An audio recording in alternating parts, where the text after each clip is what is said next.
First Kings chapter 18. ಅದರಲ್ಲಿ ಒಂದು ಕಾರ್ಯ ನಡೀತಾ ಇದೆ. ಇದರಲ್ಲಿ ಕೂಡ ಯಾವ ರೀತಿ ಸ್ಟ್ರಕ್ಚರ್ ಸರಿಯಾಗಿ ಇಲ್ಲದೆ ದೇವರು ಕೂಡ ಬರಕ್ಕಾಗಲ್ಲ ಅನ್ನುವ ಒಂದು ಎಕ್ಸಾಂಪಲ್. ಸ್ಟ್ರಕ್ಚರ್ ಸರಿಯಾಗಿದ್ರೆ ದೇವರು ಬಲವಾಗಿ ಬಂದು ಪ್ರಕಟವಾಗ್ತಾರೆ ಅನ್ನುವ ಉದಾಹರಣೆಯಿಂದ ಈ ಇನ್ಸಿಡೆಂಟ್ ಇಂದ ನೋಡೋಣ.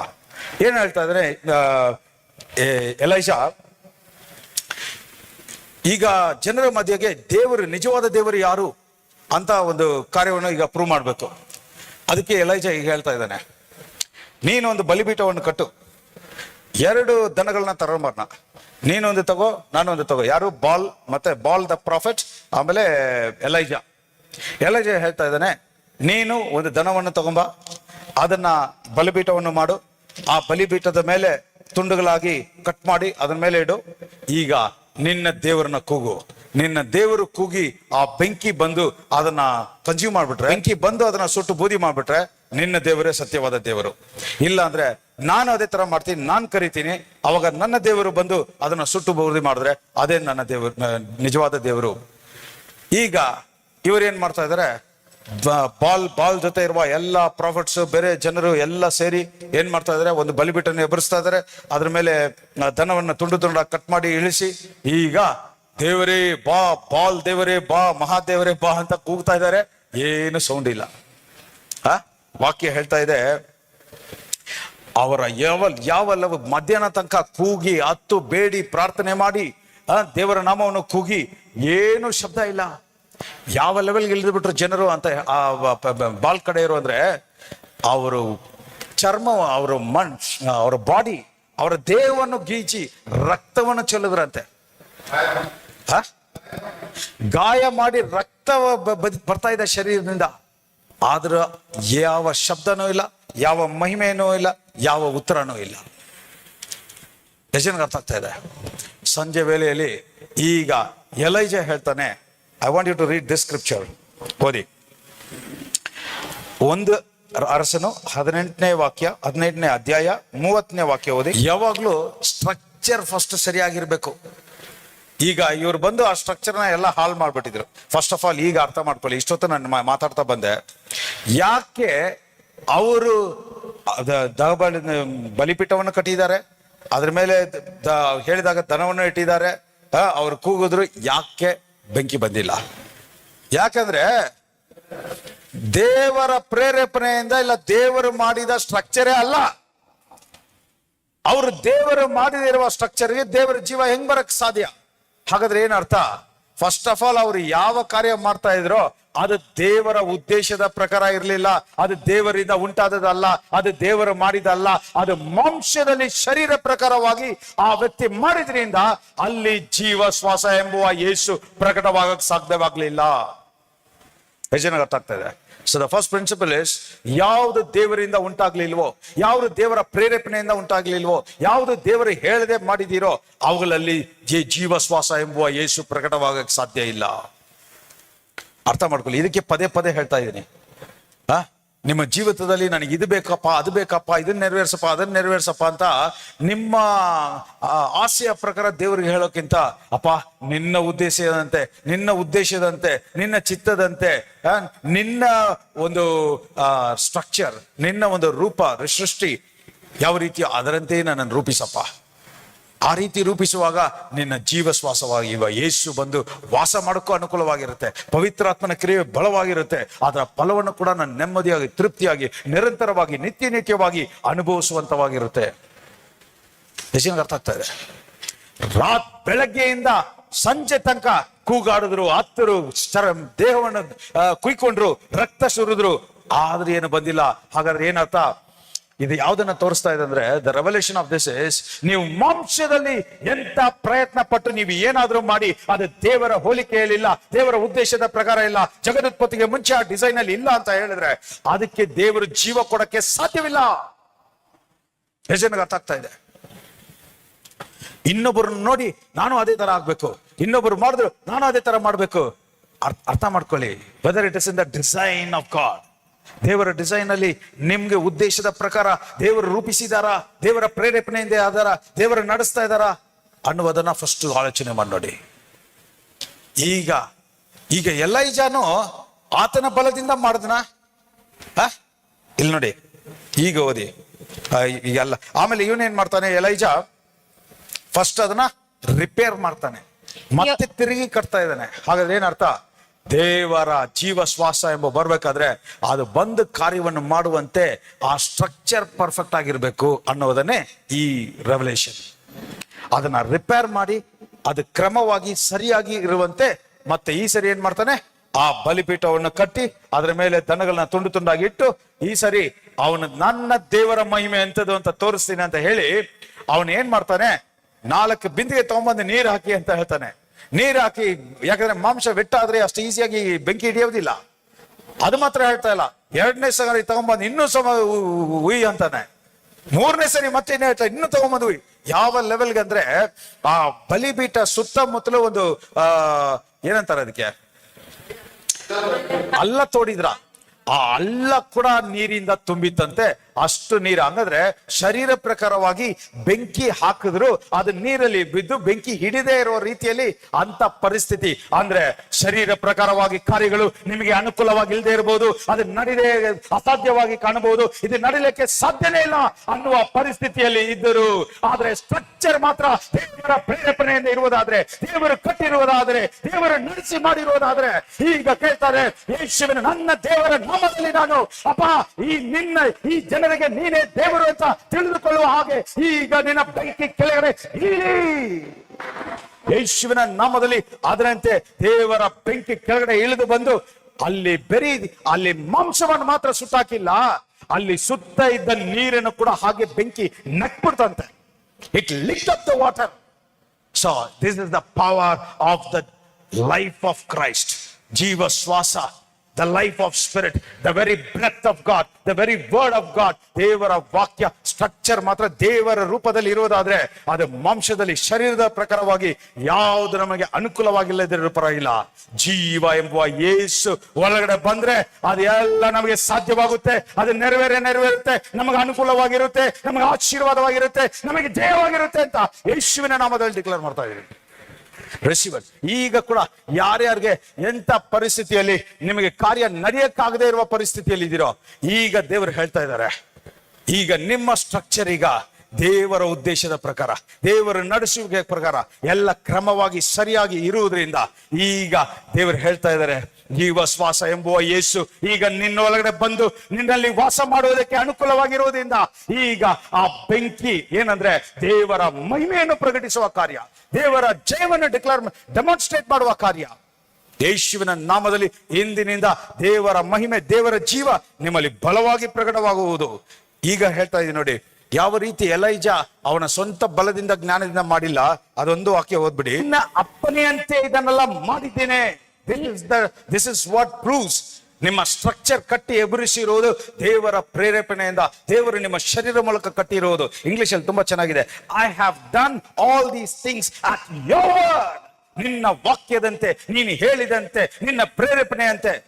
ಈಗ ನಾನು ಹೇಳ್ತಾ ಇದ್ದೀನಿ ನೋಡಿ, ನೀವು ಯಾವಾಗಲ್ಲ ಇಂಥ ಸತ್ಯವನ್ನು ಕೇಳಿ ಈ ಸತ್ಯದ ಆತ್ಮದಿಂದ ತುಂಬಿ ಈ ಸತ್ಯದ ಆತ್ಮದ ಪ್ರಕಟಣೆಯಲ್ಲಿ ಇರುವಾಗ ನಿಮಗೆ ಬರುವ ಆಲೋಚನೆ ದೇವರ ಆಲೋಚನೆಯಾಗಿರುತ್ತೆ. ನೀವು ಆಲೋಚನೆ ಪ್ರಕಾರ ಮಾಡುವಾಗ ಆ ಸ್ಟ್ರಕ್ಚರ್ ದೇವರು ಉಂಟು ಮಾಡಿದ್ದು, ಆ ರೀತಿಯಾಗಿ ದೇವರು ಉಂಟು ಮಾಡಿದ ಸ್ಟ್ರಕ್ಚರ್ ಅಲ್ಲಿ ಜೀವ ಶ್ವಾಸ ಎಂಬುವ ಯೇಸು ಒಳಗಡೆ ಬರುವಾಗ ಅದಕ್ಕೆ ಜೀವ ಉಂಟಾಗಿ ಅದರ ಫಲವನ್ನು ನೀವು ತೃಪ್ತಿಯಾಗಿ ಅನುಭವಿಸುವಿರಿ ಅಂತ ಯೇಸುವಿನ ನಾಮದಲ್ಲಿ ಡಿಕ್ಲೇರ್ ಮಾಡ್ತಾ ಇದ್ದೀರಿ. I am breaking every power of the devil. ಇದುವರೆಗೂ ಶೈತಾನ ವಂಚಿಸಿ ಇದು ದೇವರು ಮಾಡಿದಂತ ತೋರಿಸಿ ಯಾವ ರೀತಿ ಆದಾಮನಿಗೆ ಯಾಮಾರಿಸಿದ್ನೋ, ಇನ್ನು ಮುಂದೆ ಶೈತಾನ ನಿಮ್ಮನ್ನು ಯಾಮಾರ್ಸಕ್ಕೆ ಸಾಧ್ಯವಿಲ್ಲ, ವಂಚಿಸಕ್ಕೆ ಸಾಧ್ಯವಿಲ್ಲ. ನಿಮ್ಮ ದೇವರ ಉದ್ದೇಶದ ಪ್ರಕಾರ ನಡೀದೇ ಇರುವುದನ್ನ ತಡೆ ಮಾಡಕ್ಕೆ ಸಾಧ್ಯವಿಲ್ಲ ಅಂತ ಡಿಕ್ಲೇರ್ ಮಾಡ್ತಾ ಇದ್ದೀನಿ. ಯಾವಾಗ ನಿನ್ನ ಮಾತಿನಂತೆ ಮಾಡಿದ ನಿನ್ನ ಮಾತಿನ ಪ್ರಕಾರ ಸ್ಟ್ರಕ್ಚರ್ನ ರೆಡಿ ಮಾಡಿದ್ದೀನಿ, ಈಗ ಬಾ ಅಂದ ಕೂಡ ಯಾವ ತಡೆನೂ ಇಲ್ಲ.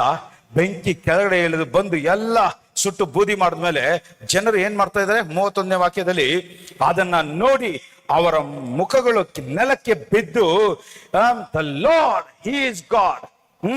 ಏನಂತ ಇದು ಯಾರನ್ನ ಹೇಳ್ತಾ ಇದ್ದಾರೆ? The lord he is god. ಯೆಹೋವನೇ ದೇವರು, ಯೆಹೋವನೇ ದೇವರು. ಈಗ ನೋಡಿ ಲಾರ್ಡ್ ಅಂತ ಬೈಬಲ್ ಅಲ್ಲಿ ಎಲ್ಲಿ ನೋಡ್ತೀವೋ ಅದೆಲ್ಲ ಯಾರನ್ನ ರೆಪ್ರೆಸೆಂಟ್ ಮಾಡುತ್ತೆ? ಜೀಸಸ್. ಹಾಗಾದ್ರೆ ಏನರ್ಥ? ಯಾವಾಗ ಸ್ಟ್ರಕ್ಚರ್ ಪರ್ಫೆಕ್ಟ್ ಆಗಿದ್ದು, ಸ್ಟ್ರಕ್ಚರ್ ಪರ್ಫೆಕ್ಟ್ ಆಗಿ ಜೀವ ಶ್ವಾಸವಾಗಿರುವ ಯೇಸು ಒಳಗಡೆ ನುಗ್ಗಿದ ಕೂಡಲೇ ಅಲ್ಲಿ ಜೀವ ಉಂಟಾಗಿ ಈತನೇ ದೇವರು, ಯೆಹೋವನೇ ದೇವರು ಅಂತ ನಿಮ್ಮ ಹೃದಯ ಕೂಡ ಅಕ್ನಾಲೇಜ್ ಮಾಡುತ್ತೆ. ನಿಮ್ಮ ಒಳಗಿನ ಮನುಷ್ಯ ಕುತೂಹಲದಿಂದ ಕೊಂಡಾಡ್ತಾ ಇದ್ದಾರೆ. ಇವಾಗ ಗೊತ್ತಾಗ್ತಾ ಇದೆಯಾ? ಈ ರೀತಿಯಾಗಿ ನೀವು ಅನುಭವಿಸುವಾಗ ಮಾತ್ರನೇ ನೀವು ಕುತೂಹಲದಿಂದ ನೀವು ದೇವರಿಗೆ ಆರಾಧನೆ ಮಾಡಕ್ ಸಾಧ್ಯ, ಸ್ತುತಿ ಮಾಡಕ್ ಸಾಧ್ಯ, ಕೊಂಡಾಡುವುದಕ್ಕೆ ಸಾಧ್ಯ. Worship is to acknowledge the goodness of God. ಆತನು ಎಂತವನು ಅಂತ ನೀವು ಅನುಭವಿಸಿ ಕೃತಜ್ಞತೆ ಹೇಳುವುದೇ ಆರಾಧನೆ. ಎಷ್ಟು ಜನಕ್ಕೆ ಅರ್ಥ ಆಗ್ತಾ ಇದೆ? ಯೇಸುವಿನ ನಾಮದಲ್ಲಿ ಈಗ ಕೂಡ ಕೇಳ್ತಾ ಇರುವ ಪ್ರತಿಯೊಬ್ಬರು ಕೂಡ ದೇವರ ವಾಕ್ಯವು ಈಗ ಆತ್ಮವಾಗಿಯೂ ಜೀವವಾಗಿಯೂ ನಿಮ್ಮಲ್ಲಿ ಪ್ರಕಟವಾಗಲಿ. In the mighty name of Jesus. ಯೇಸುವಿನ ನಾಮದಲ್ಲಿ ದೇವರ ಪ್ರಸನ್ನತೆ, ದೇವರ ಮಹಿಮೆ ಬಲವಾಗಿ ಪ್ರಕಟವಾಗಲಿ. ಶರೀರ ಪ್ರಕಾರವಾಗಿ ಕಟ್ಟಿದ ಆ ಬಲಿಪೀಠ, ಇಲ್ಲಿ ದೇವರು ಕಟ್ಟಿದ ಬಲಿಪೀಠ ಯಾವ ಪ್ರೇರೇಪಣೆಯಿಂದ ಕಟ್ಟಿದೀವಿ? ಮನುಷ್ಯನ ಬಲದಿಂದ ಮಾಡಿದ, ಇಲ್ಲ ದೇವರ ಪ್ರೇರೇಪಣೆಯಿಂದ ಮಾಡಿದ್ದ? ಅವರು ಶರೀರ ರಕ್ತವನ್ನು ಸುರಿದ್ರು, ಆದ್ರೆ ದೇವರು ಯೇಸುವಿನ ರಕ್ತದ ಮೂಲಕನೇ ನಮ್ಮ ಸ್ಟ್ರಕ್ಚರ್ನ ಡಿಸೈನ್ ಮಾಡಿರೋದು. ಎಷ್ಟು ಜನಕ್ಕೆ ಅರ್ಥ ಆಗ್ತಾ ಇದೆ? ಯೇಸುವಿನ ನಾಮದಲ್ಲಿ ಯಾವುದೆಲ್ಲ ಮಾಂಸದ ಭಾವನೆಯಿಂದ, ಶರೀರ ಸ್ವಭಾವದಿಂದ ಮಾಡಿರುವ ಕಾರ್ಯಗಳಲ್ಲಿ ಯೇಸುವಿನ ಮಹಿಮೆ, ಯೇಸುವಿನ ಜೀವ ಪ್ರಕಟವಾಗಕ್ಕೆ ಸಾಧ್ಯ ಇಲ್ಲ. ಹಾಗಾದ್ರೆ ಯೇಸು ಪ್ರಕಟವಾಗ್ಬೇಕಂದ್ರೆ ಆ ಸ್ಟ್ರಕ್ಚರ್ ದೇವರ ಪ್ರೇರೇಪಣೆಯಿಂದ, ದೇವರಿಂದಲೇ ಕಟ್ಟಲ್ಪಟ್ಟಿರ್ಬೇಕು. ಯೇಸುವಿನ ನಾಮದಲ್ಲಿ ಈಗ ಕೂಡ ಪ್ರಾಫಿಟಿಕ್ ಆಗಿ ಡಿಕ್ಲೇರ್ ಮಾಡ್ತಾ ಇದ್ದೀನಿ. ಈಗ ಒಂದು ವೇಳೆ ನಿಮ್ಮ ಎಜುಕೇಶನ್ ಆಗಲಿ, ನಿಮ್ಮ ಕೆಲಸ ಆಗಲಿ, ನಿಮ್ಮ ವ್ಯಾಪಾರ ಆಗಲಿ, ನಿಮ್ಮ ಮದುವೆ ಆಗಲಿ, ನಿಮ್ಮ ಮಕ್ಕಳಾಗ್ಲಿ, ನೀವು ಕೈ ಇಟ್ಟು ಮಾಡುವ ಕಾರ್ಯಗಳು ಯಾವ್ಯಾವ್ದೆಲ್ಲ ಮಾಂಸದಲ್ಲಿ ಹುಟ್ಟಿದೆಯೋ, ಈಗ ಆಗೋಗಿರುವ ಕಾಲಕ್ಕೆ ನೀವೇನ್ ಮಾಡೋಕ್ಕಾಗಲ್ಲ. ಅಪ್ಪ, ಈ ವೇಳೆಯಲ್ಲಿ ನಾನು ತಿಳಿಯದೆ ಶರೀರದಲ್ಲಿ ಇದನ್ನ ಮಾಡ್ಬಿಟ್ಟೆ, ಆದ್ರೆ ಈಗ ಕೂಡ ಇದನ್ನೆಲ್ಲ ಕ್ರಮವಾಗಿ ಸರಿಯಾಗಿ ಈ ಸ್ಟ್ರಕ್ಚರ್ನ ಸರಿಪಡಿಸಪ್ಪ. ಎಲ್ಲ ಬಾಯ್ಬಿಟ್ಟು ಹೇಳಿ ಇದನ್ನ. ಯಾವ್ಯಾವ್ದು ಸರಿ ಇಲ್ವೋ ಈಗ ದೇವರು ಹೇಳ್ತಾ ಇದ್ದಾರೆ, ಅವರ ವಾಕ್ಯವು ಸರಿ ಇಲ್ಲದೆ ಇರೋರನ್ನ ಕೂಡ ಸರಿಪಡಿಸುವ ಸಾಮರ್ಥ್ಯ ಉಂಟು. ಈಗ ಯೇಸುವಿನ ನಾಮದಲ್ಲಿ ಅಪ್ಪ, ಇವತ್ತು ನನ್ನ ಜೀವಿತದಲ್ಲಿ ಯಾವುದೆಲ್ಲ ನಿನ್ನ ಪ್ರೇರೇಪಣೆಯಿಂದ ಇಲ್ವೋ, ನೀನು ಸ್ಟ್ರಕ್ಚರ್ ಎಬ್ಬಿಸಿಲ್ವೋ, ಯಾವುದೆಲ್ಲ ನಿನಗೆ ವಿರುದ್ಧವಾಗಿದೆಯೋ ಅದನ್ನೆಲ್ಲ ನಾನು ಅರ್ಪಿಸಿಕೊಡ್ತೀನಪ್ಪ. ನನ್ನನ್ನು ಕ್ಷಮಿಸು. ಯೇಸುವಿನ ನಾಮದಲ್ಲಿ ಶರೀರ ಸ್ವಭಾವದಿಂದ, ಶರೀರ ಬಲದಿಂದ, ಶರೀರ ಜ್ಞಾನದಿಂದ, ಶರೀರ ಇಚ್ಛೆಯಿಂದ, ಶರೀರ ಆಸೆಯಿಂದ ಮಾಡಿದ ಎಲ್ಲ ಕಾರ್ಯಗಳು ನಿರ್ಮೂಲ ಆಗಲಿ. ನಿನ್ನ ನಿನ್ನ ಉದ್ದೇಶದ ಪ್ರಕಾರ ನಿನ್ನ ಜೀವವನ್ನು, ನಿನ್ನ ಮಹಿಮೆಯನ್ನು ಪ್ರಕಟಿಸುವಂತೆ, ನಿನ್ನ ಆತ್ಮವನ್ನು ಪ್ರಕಟಿಸುವಂತೆ ನನ್ನನೀಗ ರೂಪಿಸಿದಕ್ಕೋಸ್ಕರ ಸ್ತೋತ್ರಪ್ಪ. ನಿನ್ನ ಉದ್ದೇಶದ ಪ್ರಕಾರ ರೂಪಿಸುವಾಗ ಅದರಲ್ಲಿ ಯೇಸು ಕ್ರಿಸ್ತನು ಕೂಡ ಬಂದು ವಾಸ ಮಾಡಕ್ಕೆ ಅನುಕೂಲವಾಗಿರುತ್ತೆ. ಆತನ ಬಂದು ವಾಸ ಮಾಡುವಾಗ ಅದರ ಮಹಿಮೆಯನ್ನು ನಾನು ಅನುಭವಿಸಕ್ಕೆ ಸುಲಭವಾಗುತ್ತೆ, ಅದರ ಫಲವನ್ನು ನಾನು ಅನುಭವಿಸಕ್ಕೆ ಸುಲಭವಾಗುತ್ತೆ. ಯೇಸುವಿನ ನಾಮದಲ್ಲಿ ಈಗ ಕೂಡ ಪ್ರಾಫಿಟಿಕ್ ಆಗಿ ಡಿಕ್ಲೇರ್ ಮಾಡ್ತಾ ಇದ್ದೀನಿ. ಎಲ್ಲ ರೈಟ್ ಅಂಡ್ ರೈಸ್ ಮಾಡಿ. ರೈಟ್ ಅಂಡ್ ರೈಸ್ ಮಾಡೋದಕ್ಕೆ ಗುರುತು ಏನಂತ ಹೇಳಿದ್ರೆ, ಜಯವನ್ನು ಹೊಂದಿದ್ದೀರಿ ಅಂತ ಅರ್ಥ, ಅದರ ಫಲವನ್ನು ಹೊಂದಿದ್ದೀರಿ ಅಂತ ಅರ್ಥ, ಕಾರ್ಯ ನೆರವೇರಿದೆ ಅಂತ ಅರ್ಥ. ಯೇಸುವಿನ ನಾಮದಲ್ಲಿ ಈಗ ಕೂಡ ಯಾವುದೆಲ್ಲ ಮಾಂಸದ ಇಚ್ಛೆಯಿಂದ, ಮಾಂಸದ ಆಸೆಯಿಂದ, ಮಾಂಸದ ಬಲದಿಂದ ಉಂಟಾದ ಎಲ್ಲ ಸ್ಟ್ರಕ್ಚರ್ನ ನಿರ್ಮೂಲ ಮಾಡಿ ದೇವರ ಉದ್ದೇಶದ ಪ್ರಕಾರ, ದೇವರ ಪ್ರೇರೇಪಣೆ, ಪವಿತ್ರಾತ್ಮದಿಂದ ಈಗ ಹೊಸ ಸ್ಟ್ರಕ್ಚರ್, ಹೊಸ ರೂಪ, ಹೊಸ ಶೇಪ್, ಹೊಸ ಬಾಡಿ ಈಗ ನಿಮಗೆ ಉಂಟಾಗಿದೆ ಅಂತ ಡಿಕ್ಲೇರ್ ಮಾಡ್ತಾ ಇದ್ದೀನಿ. ಯೇಸುವಿನ ನಾಮದಲ್ಲಿ ಈಗ ಕೂಡ ದೇವರ ಆತ್ಮ ನಿಮ್ಮಲ್ಲಿ ಬಂದು ವಾಸ ಮಾಡುವಂತೆ, ಕ್ರಿಸ್ತನ ಆತ್ಮ ನಿಮ್ಮಲ್ಲಿ ಬಂದು ವಾಸ ಮಾಡುವಂತೆ, ಯೇಸುವೆ ನಿಮ್ಮಲ್ಲಿ ಜೀವಿಸುವಂತೆ ಈಗ ನಿಮ್ಮ ಸ್ಟ್ರಕ್ಚರ್ ಅನುಕೂಲವಾಗಿದೆ ಅಂತ ಯೇಸುವಿನ ನಾಮದಲ್ಲಿ ಡಿಕ್ಲೇರ್ ಮಾಡ್ತಾ ಇದ್ದೀನಿ.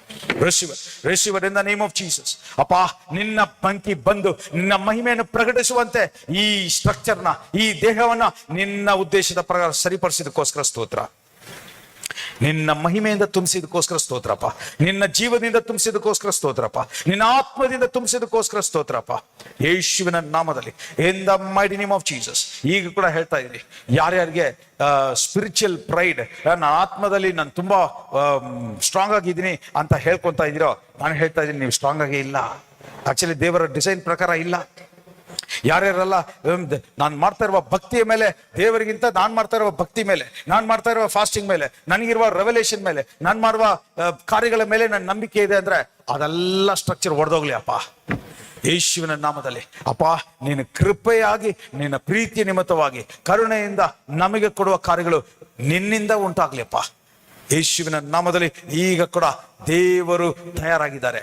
ಜೀವ ಶ್ವಾಸ ಎಂಬುವ ಯೇಸು ನಿಮ್ಮ ಒಳಗಡೆ ಬರಕ್ಕೆ ರೆಡಿ ಆಗಿದ್ದಾರೆ. ಈಗ ಪ್ರಾಫಿಟಿಕ್ ಆಗಿ ಡಿಕ್ಲೇರ್ ಮಾಡ್ತಾ ಇದ್ದೀನಿ, ನಿಮ್ಮ ಹೃದಯ, ನಿಮ್ಮ ಮನೆ, ನಿಮ್ಮ ಫ್ಯಾಮಿಲಿ, ನಿಮ್ಮ ಕುಟುಂಬ, ನಿಮ್ಮ ಕೆಲಸ, ನಿಮ್ಮ ವ್ಯಾಪಾರ, ನಿಮ್ಮ ಫ್ಯಾಮಿಲಿ, ನಿಮ್ಮ ಮಕ್ಕಳ ಜೀವನ, ನಿಮ್ಮ ಕೆಲಸ, ಎಲ್ಲ ಫೈನಾನ್ಸಸ್, ನಿಮ್ಮ ಆರೋಗ್ಯ, ಎಲ್ಲ ಸ್ಟ್ರಕ್ಚರ್ ಕರೆಕ್ಟ್ ಆಗಿದೆ, ಕ್ರಮವಾಗಿದೆ, ಸರಿಯಾಗಿದೆ, ದೇವರಿಗೆ ಅನುಕೂಲವಾಗಿದೆ, ದೇವರ ಪ್ರೇರೇಪಣೆಯಿಂದ ಉಂಟಾಗಿದೆ ಅಂತ ಯೇಸುವಿನ ನಾಮದಲ್ಲಿ ಡಿಕ್ಲೇರ್ ಮಾಡ್ತಾ ಇದೀನಿ. ಈಗ ಕೂಡ ಎಲ್ಲ ಡಿವೈನ್ ಆರ್ಡರ್, ದೇವರ ದೈವಿಕ ಕ್ರಮವಾಗಿ ಸರಿಯಾಗಿ ಇರುವುದರಿಂದ ಈಗ ಪ್ರಾಫಿಟಿಕ್ ಆಗಿ ಡಿಕ್ಲೇರ್ ಮಾಡ್ತಾ ಇದೀನಿ. ಈಗ ಜೀವ ಶ್ವಾಸ ಎಂಬುವ ಯೇಸು ದೇವರ ಆತ್ಮ ಈಗ ಜೀವವಾಗಿ ನಿಮ್ಮ ಒಳಗಡೆ ಬಂದಿದ್ದಾರೆ ಅಂತ ಡಿಕ್ಲೇರ್ ಮಾಡ್ತಾ ಇದ್ದೀನಿ. ನಿಮ್ಮ ಮದುವೆಯಲ್ಲಿ ಜೀವ ಶ್ವಾಸ ಎಂಬ ಯೇಸು ಪ್ರಕಟವಾಗಿದ್ದಾರೆ. ನಿಮ್ಮ ಕೆಲಸದಲ್ಲಿ, ನಿಮ್ಮ ವ್ಯಾಪಾರದಲ್ಲಿ, ನೀವು ಕೈಟು ಮಾಡುವ ಕಾರ್ಯಗಳಲ್ಲಿ ಎಲ್ಲದರಲ್ಲೂ ಈಗ ಜೀವ ಶ್ವಾಸ ಎಂಬ ಯೇಸು ಪ್ರಕಟವಾಗಿ ನಿಮಗೆ ಜೀವ ಉಂಟಾಗಿರುವುದರಿಂದ ಇಂದಿನಿಂದ ನಿಮಗೆ ನಡೆಯುವ ಕಾರ್ಯಗಳು ಎಲ್ಲವೂ ಜಯವಾದ ಕಾರ್ಯಗಳಾಗಿರುತ್ತೆ, ಸಮಾಧಾನದ ಕಾರ್ಯಗಳಾಗಿರುತ್ತೆ, ಆರೋಗ್ಯವಾದ ಕಾರ್ಯಗಳಾಗಿರುತ್ತೆ, ಐಶ್ವರ್ಯದ ಕಾರ್ಯಗಳಾಗಿರುತ್ತೆ. ಪರಿಪೂರ್ಣದ ಜೀವವನ್ನು ಅನುಭವಿಸುವಂತ ಕಾರ್ಯಗಳನ್ನ ಮಾತ್ರ ನೀವು ಅನುಭವಿಸ್ತಾ ಇದ್ದೀರಾ ಅಂತ ಯೇಸುವಿನ ನಾಮದಲ್ಲಿ ಡಿಕ್ಲೇರ್ ಮಾಡ್ತಾ ಇದ್ದೀನಿ. Receive in the mighty name of Jesus. ಯೇಸುವಿನ ನಾಮದಲ್ಲಿ ಕೊನೆದಾಗಿ ಹೇಳ್ತಾ ಇದ್ದೀನಿ, ಸಭೆಯಲ್ಲಿ ಕೂಡ ನೀವು ಒಂದೊಂದು ಅಂಗಗಳು, ವಾಕ್ಯ ಹೇಳ್ತಾ ಇದೆ ಆಕ್ಟ್ಸ್ ಚಾಪ್ಟರ್ 2 ಅಲ್ಲಿ, ಯಾವಾಗ ಎಲ್ಲರೂ ಅನ್ಯೂನತೆಯಿಂದ they were gathered in one accord ಅಂದ್ರೆ ಏನರ್ಥ ಗೊತ್ತಾ? ಎಲ್ಲ ಹೊಂದಾಣಿಕೆಯಿಂದ, ಒಂದೇ ಆಲೋಚನೆಯಿಂದ, ಒಂದೇ ಆತ್ಮದಿಂದ, ಒಂದೇ ಮನಸ್ಸಿಂದ ಎದುರು ನೋಡುತ್ತಾ ಇದ್ರು. ಅದ್ರ ಅರ್ಥ ಏನ್ ಗೊತ್ತಾ? ಒಂದೊಂದು ಅಂಗಗಳು, ಒಂದೇ ದೇಹದ ಒಂದೊಂದು ಅಂಗಗಳು ಒಬ್ಬರಿಗೊಬ್ರು ಅನ್ಯೂನತೆಯಲ್ಲಿ ದೇವರ ಪ್ರಸನ್ನತೆ, ದೇವರ ಮಹಿಮೆ, ದೇವರು ಬರುವುದಕ್ಕೋಸ್ಕರ ಆಸಕ್ತಿಯಿಂದ ಎದುರು ನೋಡ್ತಾ ಇದ್ರಂತೆ.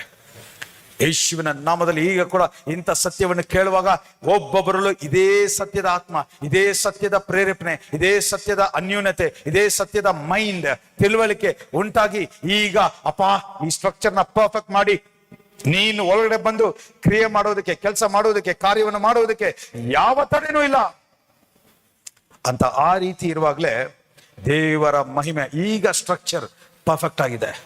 ಈ ಸ್ಟ್ರಕ್ಚರ್ ಯಾವುದಂದ್ರೆ ಸಭೆಯ ಸ್ಟ್ರಕ್ಚರ್ ಯಾವಾಗ ದೇವರ ವಾಕ್ಯದಿಂದ ಎಲ್ಲರೂ ಅನ್ಯೂನ್ಯತೆಯಿಂದ, ಐಕ್ಯತೆಯಿಂದ, ಒಂದೇ ಆತ್ಮವಾಗಿ ಕನೆಕ್ಟೆಡ್ ಆಗಿರುವಾಗ ಮಾತ್ರನೇ ಅದ ಸ್ಟ್ರಕ್ಚರ್ ಪರ್ಫೆಕ್ಟ್ ಆಗಿದೆ.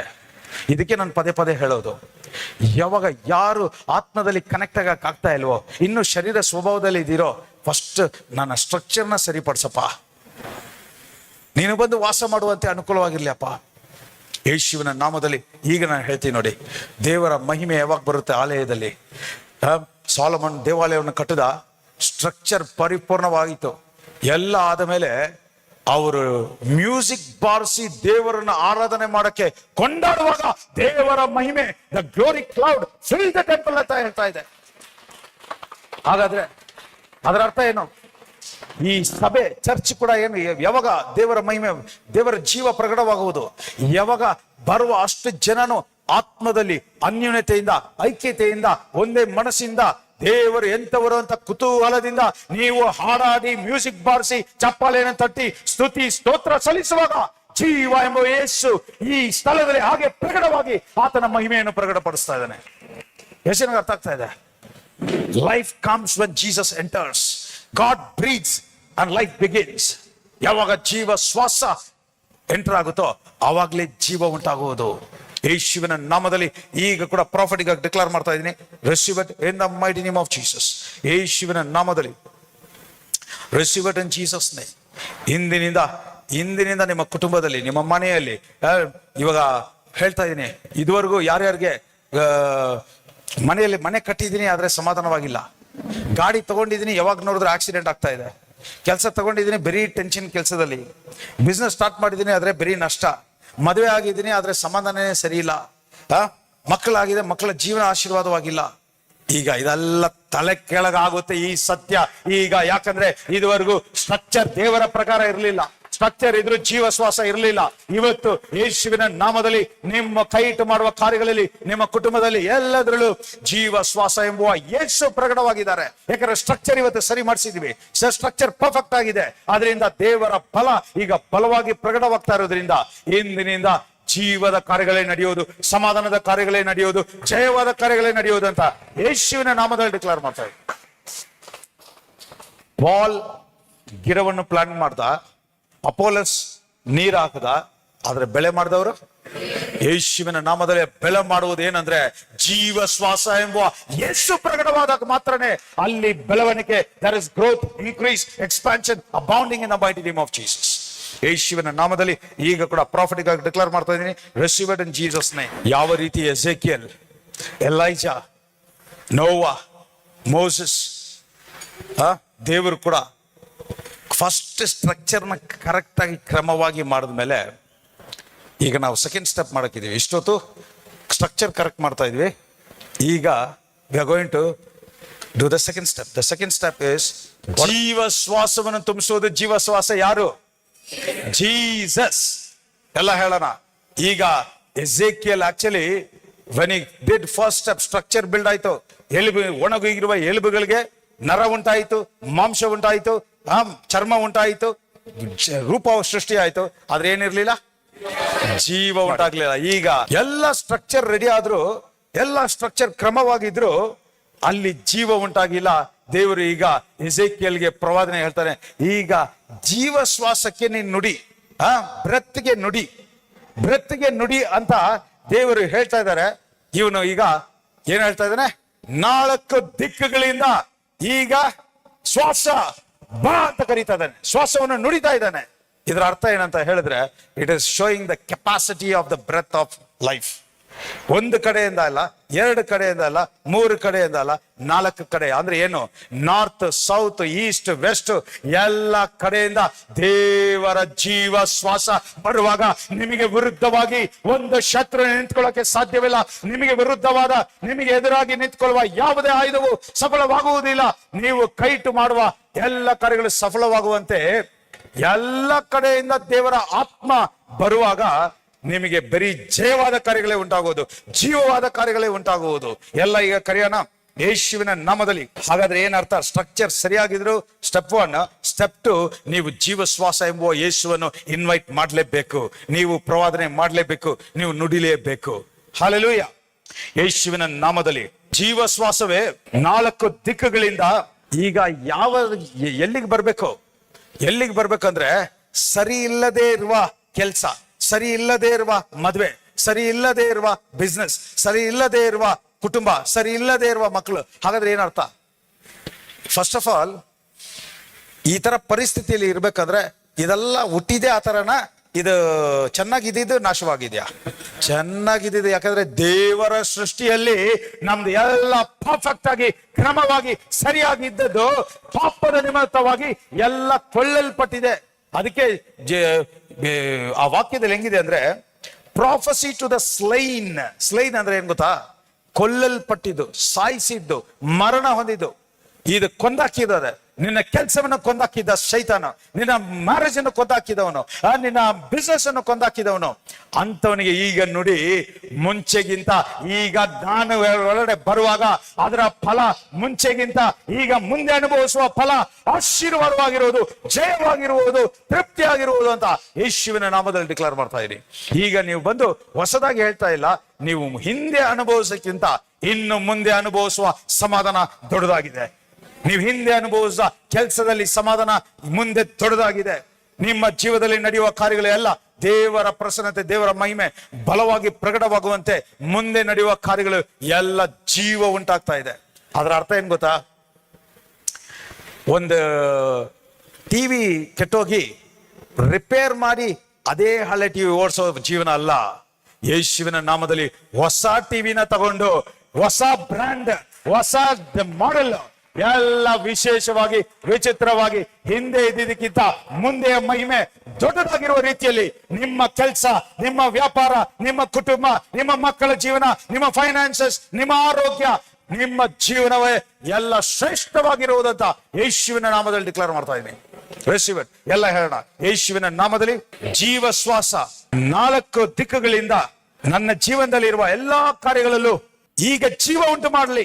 ಕೆಲಸದಲ್ಲಿ ಜೀವ ಉಂಟಾಗಲಿ, ಮದುವೆಯಲ್ಲಿ ಜೀವ ಉಂಟಾಗಲಿ, ರಿಲೇಶನ್ಶಿಪ್ ಅಲ್ಲಿ ಜೀವ ಉಂಟಾಗಲಿ, ಐಶ್ವರ್ಯದಲ್ಲಿ ಜೀವ ಉಂಟಾಗಲಿ, ಆರೋಗ್ಯದಲ್ಲಿ ಜೀವ ಉಂಟಾಗಲಿ, ಕುಟುಂಬದಲ್ಲಿ ಜೀವ ಉಂಟಾಗಲಿ, ವ್ಯಾಪಾರದಲ್ಲಿ ಜೀವ ಉಂಟಾಗಲಿ, ಸ್ಪಿರಿಚುವಲ್ ಲೈಫ್ ಅಲ್ಲಿ ಜೀವ ಉಂಟಾಗಲಿ, ನನ್ನ ಪ್ರಾಣ ಮನಸ್ಸಲ್ಲಿ ಜೀವ ಉಂಟಾಗಲಿ.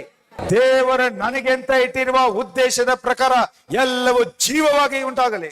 ಯೇಸುವಿನ ನಾಮದಲ್ಲಿ ಅಪ್ಪ, ಇಷ್ಟೊತ್ತು ನಿನ್ನ ವಾಕ್ಯದ ಮೂಲಕ ನಮ್ಮನ್ನು ತಟ್ಟಿ ಎಬ್ಬರಿಸಿ, ಎಲ್ಲ ಒಡೆದೋಗಿರುವ ಪಾತ್ರೆ, ಡ್ಯಾಮೇಜ್ ಆಗಿರುವ ಪಾತ್ರೆ ಎಲ್ಲವನ್ನ ರಿಪೇರ್ ಮಾಡಿ ಅಪ್ಪ, ನಮ್ಮ ಸ್ಟ್ರಕ್ಚರ್ನ ಪರ್ಫೆಕ್ಟ್ ಮಾಡಿದಕ್ಕೋಸ್ಕರ ಸ್ತೋತ್ರ. ನಮ್ಮ ಸ್ಟ್ರಕ್ಚರ್ನ ಪರ್ಫೆಕ್ಟ್ ಮಾಡಿರೋದು ಮಾತ್ರ ಅಲ್ಲ, ಈ ಸ್ಟ್ರಕ್ಚರ್ನ ನೀನೇ ಮಾಡಿದ್ಯಾ, ನೀನೇ ರೂಪಿಸಿದ್ಯಾ, ನೀನೇ ಇದನ್ನ ನಿನ್ನ ಜೀವ ಶ್ವಾಸವನ್ನು ತುಂಬಿಸುವಂತೆ ಇದು ಪರ್ಫೆಕ್ಟ್ ಆಗಿ ಮಾಡಿದಕ್ಕೋಸ್ಕರ ಸ್ತೋತ್ರಪ್ಪ. ಈಗ ಅದನ್ನ ಆ ಸ್ಟ್ರಕ್ಚರ್ನ ರೂಪಿಸಿ ನಿನ್ನ ಜೀವ ಶ್ವಾಸ ಎಂಬುವ ಯೇಸು ನಮ್ಮಲ್ಲಿ ವಾಸ ಮಾಡುವಂತೆ, ಓ ಯೇಸುವಿನ ಆತ್ಮ ಪವಿತ್ರಾತ್ಮ ನಮ್ಮಲ್ಲಿ ಪ್ರಕಟವಾಗುವಂತೆ, ಪವಿತ್ರಾತ್ಮನ ಮಹಿಮೆಯನ್ನು ನಮ್ಮ ದೇಹ ಪರಿಪೂರ್ಣವಾಗಿ ಅನುಭವಿಸುವಂತೆ ಅಪ್ಪ ನಿನ್ನ ಮಹಿಮೆ ಈಗ ಪ್ರಕಟವಾಗ್ತಾರೆ. ಸ್ತೋತ್ರ ಯೇಸುವಿನ ನಾಮದಲ್ಲಿ. ಈ ದಿನ ಕೂಡ ಕೇಳಿದ ವಾಕ್ಯ, ಈ ವಾಕ್ಯವು ನಮ್ಮಲ್ಲಿ ಮಾಂಸವಾಗಿದೆ, ಈ ವಾಕ್ಯವು ನಮ್ಮಲ್ಲಿ ಜೀವವಾಗಿದೆ, ಈ ವಾಕ್ಯವು ನಮ್ಮಲ್ಲಿ ಪ್ರಕಟವಾಗ್ತಾ ಇರೋದಕ್ಕೋಸ್ಕರ ಸ್ತೋತ್ರ. ಇವತ್ತು ಕೂಡ ಯೇಸುವಿನ ನಾಮದಲ್ಲಿ ಒಬ್ಬರಾದ್ರೂ ಬಂದ ಹಾಗೆ ವಾಪಸ್ ಹೋಗುವುದಿಲ್ಲ. ಯೇಸುವಿನ ನಾಮದಲ್ಲಿ ದೇವರ ಪ್ರಸನ್ನತೆ, ದೇವರ ಮಹಿಮೆ, ದೇವರ ಜೀವ ಒಬ್ಬೊಬ್ಬರಲ್ಲೂ ಬಲವಾಗಿ ಪ್ರಕಟವಾಗಲಿ ಅಪ್ಪ. ಎಲ್ಲದಕ್ಕಿಂತ ಹೆಚ್ಚಾಗಿ ನಿನ್ನ ಪ್ರಾಮುಖ್ಯತೆ, ನಿನ್ನ ಪ್ರಸನ್ನತೆಯಲ್ಲಿ ಇರುವುದು, ನಿನ್ನನ್ನು ಘನಪಡಿಸುವುದು, ನಿನ್ನ ನಾಮವನ್ನು ಮಹಿಮೆ ಪಡಿಸುವುದು ಎಂಬುವ ಆ ರೀತಿಯಾದ ಸ್ಟ್ರಕ್ಚರ್ ನಮ್ಮಲ್ಲಿ ಉಂಟಾಗಲಿ ಅಪ್ಪ ಯೇಸುವಿನ ನಾಮದಲ್ಲಿ. ಈಗ ಕೂಡ ಹೇಳ್ತಾ ಇದ್ದೀನಿ, ಇವತ್ತು ಹೊಸ ಒಡன்பಡಿಕೆಯಲ್ಲಿ ಒಂದು ಬಿಲೀವರ್ ಆಗಿ ನಾವು ಇವತ್ತು ಸ್ಟ್ರಕ್ಚರ್ ಅಂದಾಗ ಏನ್ ಗೊತ್ತಾ? ಸ್ಟ್ರಕ್ಚರ್ ಅನ್ನೋದು ಈ ಶರೀರ ಅಲ್ಲ. ಸ್ಟ್ರಕ್ಚರ್ ಅನ್ನೋದು ನಿಮ್ಮ ಸೋಲ್, ನಿಮ್ಮ ಪ್ರಾಣ. ನಿಮ್ಮ ಪ್ರಾಣ ಈಗ ಆ ಸ್ಟ್ರಕ್ಚರ್ನ ಹೆಂಗೆ ರೂಪಿಸುವುದು? ಇಂಥ ಸತ್ಯವನ್ನು ಕೇಳಿ, ಈ ಸತ್ಯದ ಮೂಲಕ ಸತ್ಯದ ಆತ್ಮ ನಿಮ್ಮಲ್ಲಿ ಇದ್ದು, ಈಗ ಸತ್ಯದ ಆತ್ಮ ನಿಮ್ಮನ್ನು ಪರಿಶುದ್ಧವಾಗಿ, ಈ ಸತ್ಯದ ಆತ್ಮ ನಿಮ್ಮನ್ನು ಸ್ಯಾಂಕ್ಟಿಫೈ ಮಾಡಿ, ಈ ಸತ್ಯದ ಆತ್ಮ ನಿಮ್ಮನ್ನು ಶುದ್ಧ ಮಾಡಿ, ಪ್ಯೂರಿಫೈ ಮಾಡಿ, ಈಗ ದೇವರು ವಾಸ ಮಾಡುವ ಆಲಯವಾಗಿರುವುದೇ ನಿಮ್ಮ ಸ್ಟ್ರಕ್ಚರ್.